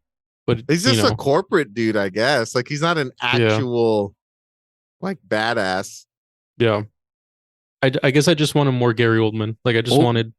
What was his end goal? Oh, remember he wanted a bunch of money. Yeah, but that thing would have probably just killed him too, right? Because it was like going to destroy everything. Yeah. It was a pretty short-sighted like goal on his end. Yeah. It made no sense. I don't know. I thought the same thing. I'm like, but if everything's dead, like, who gives a fuck? You're not gonna get any money. He's just gonna kill you. Like that's why the thing was like, oh, money is of no consequence or whatever. That's right. But then the way That's not alarming. Yeah, I know, right? That's not. That doesn't worry me whatsoever. He's like, oh, you want money? Where I'm going, we don't need money. Like, dude. Here's some fucking headcanon. I think that's the same dimension from Event Horizon. Maybe. And I mean, they look similar. Just a big old ball. Like a demon, a hell planet. A hell planet. Damn, that is kind of crazy. That Damn, they have to bring in the Doomslayer. But then another thing, I guess we'll get to the end because the end is like pretty fast. We get to the planet and they're like, oh, they think they saved the day by getting the stones, but that doesn't actually save the day. They got to go to Egypt to set up the stones to destroy the planet. But I remember it said the hieroglyph said that like the thing comes every 5,000 years, and then the fifth element keeps it at bay. So does that mean they have to do this thing all over again in another 5,000 years? Every 5,000 years. Like they couldn't come up with a way to like beat it permanently. Nope. I mean, look at Jeepers Creepers. That's true. They couldn't. True. They knew Still couldn't Evil never stop it. dies. I thought it was kind of creative that like in order to like activate the stones, they need to use an element. And the whole movie, Corbin's like never has a full box of matches for whatever fucking reason. He just never has a full box of matches. So it's the last match that activates the Firestone because the Water Stone, fucking Cornelius is just sweating so much that he's able to like soak up an entire rag to just wring it out and put like liquid on the stone. It's Egypt, bro. It's hot as fuck. Fucking David For just real. blows on it. Earth is you just throw some sand on it. And then the last thing is like he's gotta, which made no sense. So like he's like fawning over Lilu the whole time because Lilu's kind of like, I saw this video about war. I don't even know if I want to save you guys anymore. You guys kind of suck. And they're like Corbin, just say that you love her, bro. Just say that you love her. Yeah.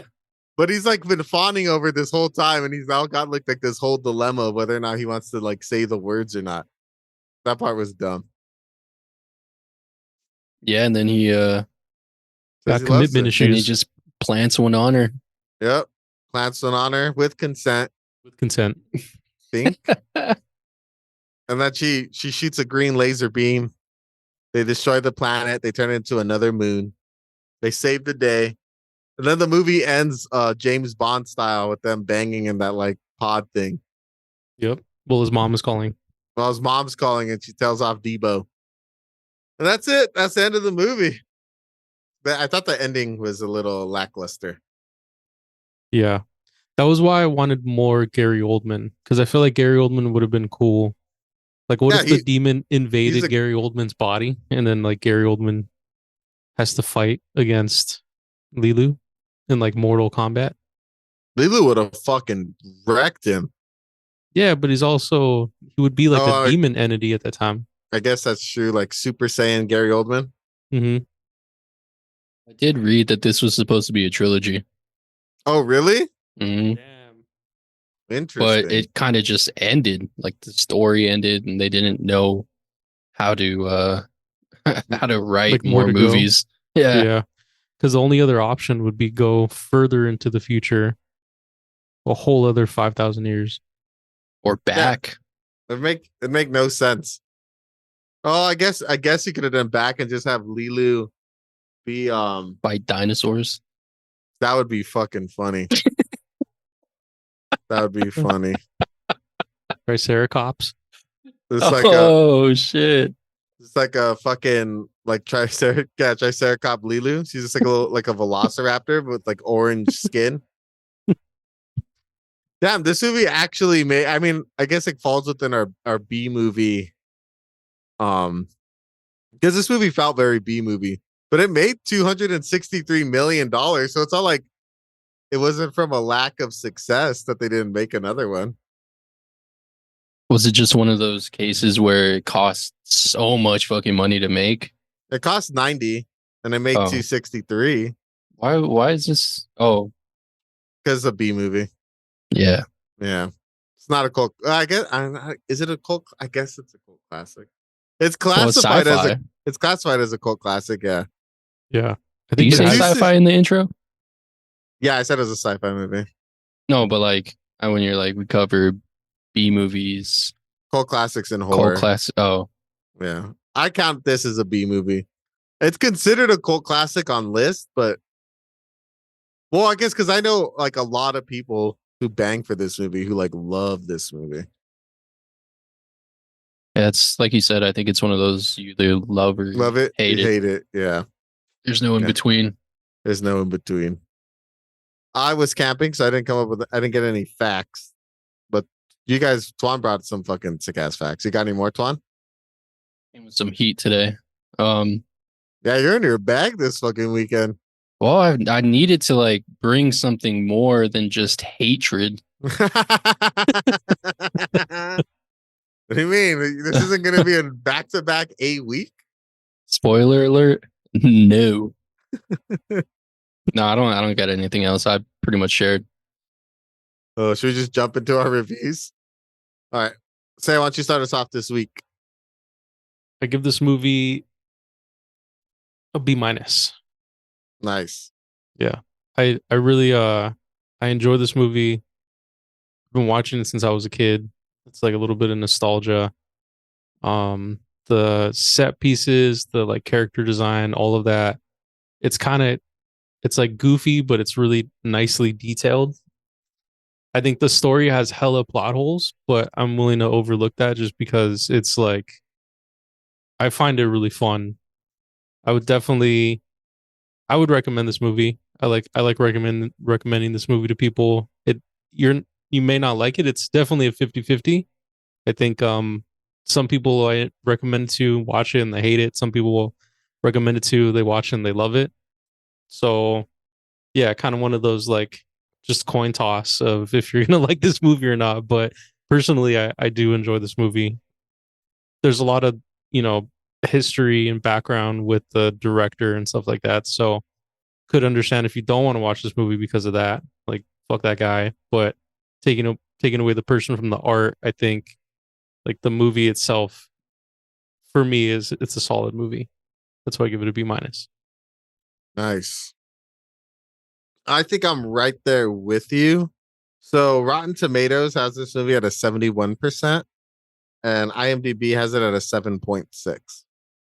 So I guess if it's like one of those the audience likes more than the critics. I like this movie. I think I used to be bigger on it, but since I've watched it twice in the span of a month, um, it has a lot of plot holes, and there's things about this movie that I like. But I if you would have asked me 2 months ago, I would have said this movie is a solid like B minus. But I think I give it like a C plus. It's cool. I'd recommend it to people. I think it's a fun ride. It's definitely like a don't take it too seriously kind of sci-fi film. But like the acting is kind of shoddy other than Gary Oldman and Chris Tucker's. I think they do a good job. Bruce Willis is pretty one note, and so is Mila Jovovich, although like her character isn't really given much to work with. But the set pieces are cool, the practical effects are cool. The story's a little but the director's a scumbag. But other than that, I think it's a solid film. It's a good ride. It's nothing great. So I give it a C plus. What about you, Twan? Since it's your first viewing, lay it on us. It's home, Twan. Probably should have started with me. I gave this movie a D. Oh yeah. I didn't like it. I was finding too many things wrong with it, and for it being my first time watching it, like I was kind of focusing on all the shit that didn't make sense. There's a lot that doesn't make sense in this movie. And I don't know. It's not for everyone. I'm one of those people that it's not for. I don't. It was too all over the place. Uh, too many things were introduced that had nothing to do with the movie at all in any sense. But all of that aside, the set pieces were well done. The detail that was put into the costume design, the interiors of some of the rooms, like the little details with the technology and like all of that stuff was really fucking cool and well done. But the story just fell so short for me. The dialogue was whatever at best. I couldn't get past the fact that Mila Jovovich looked like she was a teenager and fucking old man Bruce Willis is over here having puppy dog eyes for her. It was just so weird to watch. Yeah, Bruce Willis is mad old compared to Mila Jovovich. Yeah, for real. Yeah, it's so fucking weird. Chris Tucker, god damn, Chris Tucker was in this movie. He was devoted to that character. I give him props for that, for being devoted, but holy shit did his character fucking suck. That guy sucked. I didn't like that guy. Rod. Ruby Rod's hilarious. He's so over the top and just so loud and like ear piercing. Didn't like him. So yeah. D. I mean, I think all our scores are like how most people Yeah. feel about this movie. Either you like the quirky, stupid shit about it, or you absolutely fucking hate it. So I think it's a good indicator of what the audience should expect if they decide to pick up this film. We showed Yeah. this movie to another friend of ours a couple of weeks ago, and he had a visceral reaction to it. You know, it's not for everyone. Yeah, We this got is a really one of those C+. movies that's like it's a It's a hit or love it or miss. hate it. Yeah, Yeah, it's definitely yeah. hit or miss. There's no in between. Yeah. You're kind of in between right now with your C. Yeah, but I do like this movie. I think, but looking at it at a more critical eye, like this time around, like all the inconsistencies are kind of like, yeah, it's not as good as I thought it was when I was a kid. And that was, I think maybe I kind of outgrew this movie a little bit, maybe. But yeah, it's a C plus. Yeah, I mean, this movie has its high points. Gary Oldman is one of them. I mean, you know what you're getting with a Gary Oldman character. He's gonna fucking act the shit out of whatever it is. Yeah, he's gonna bring it. But damn, where there's just so many drawbacks, so many little drawbacks that I like. Yes, I'm like super nitpicking this movie. But I it's just don't like, think you are. There are some glaring holes in this movie for sure. yeah, it was a tough watch for me. I mean, I don't disagree. Like I see both sides. I always tell people when I show this movie, like, yeah, this movie's like not objectively a good movie, but I think this movie's a fun ride. Or it's That's a how I horrible feel. ride and you want to get off of it. All right. Should we move on to everyone's favorite segment? Take us there. Should we wheel it up? Is it time to wheel it? I think it's time. Will it and deal it? Will it into existence. All right. Are we ready? Yeah, Will time? No additions this week. No additions? All right, let's wheel it up. Let's get it. Will. Damn, fucking Twan looks fucking wild over there. His fucking face. Oh, what are we gonna get? I don't know why it looks so red. We're gonna get Old Boy? Dude? Ooh, Attack of the Killer Clowns? Winnie No the way. Pooh, Blood and Honey Sequel. 2? No way, Blood and Honey dude. 2? Repo Oh, Man. Repo Man. Okay. All right. Thank you for joining us, everybody. Next week's movie will be Repo Man. Should be a fun ride. I don't think any of us have seen it. Starring the illustrious Emilio Estevez. Emilio. This week we covered the cult classic, The Fifth Element. Just a quick reminder for everybody, if you want to donate to the pod and support, we truly appreciate it. Just click the donate link at the bottom of each episode. All proceeds go into producing the pod. If you can't donate, that's totally cool. We make the pod for free. We love making the pod. We do it for you guys, and we like having you join us each week. If you haven't given us a follow on our social medias, please do so. We are on Twitter, X, YouTube, Instagram, Threads, and Facebook, and TikTok. As always, I have been your host, The Dale, followed by my two co-hosts, Mr. Cea Multipass. and Twan. Bye. Catch you guys next week. Bye. Love you guys.